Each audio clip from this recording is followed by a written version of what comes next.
અંકલેશ્વરમાં ફરી એક વખત આગનો બનાવ સામે આવ્યો છે। અંકલેશ્વરના મહાવીર ટર્નિંગ નજીક રેલવે વિભાગનું કન્ટેનર યાર્ડ આવેલું છે। આ કન્ટેનર યાર્ડ નજીક આગનો બનાવ બન્યો હતો। કન્ટેનર યાર્ડની બહાર કચરા અને સૂકા ઘાસમાં આગ ફાટી નીકળી હતી, જેના પગલે ધુમાડાના ગોટે ગોટા દૂર દૂર સુધી નજરે પડ્યા હતા।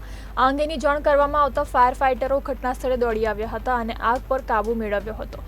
આ બનાવમાં કોઈ જાનહાનિ થઈ ન હતી। જોકે નજીકમાં જ કન્ટેનર હોવાથી ચિંતા ફેલાઈ હતી, કારણ કે અંકલેશ્વરમાંથી કેમિકલ સહિતની ચીજવસ્તુઓની કન્ટેનરમાં જ નિકાસ કરવામાં આવે છે અને નજીકથી જ રેલવે લાઇન પણ પસાર થાય છે, ત્યારે આગ પર કાબૂ મેળવાઈ જતાં મોટી દુર્ઘટના ટળી કહી શકાય।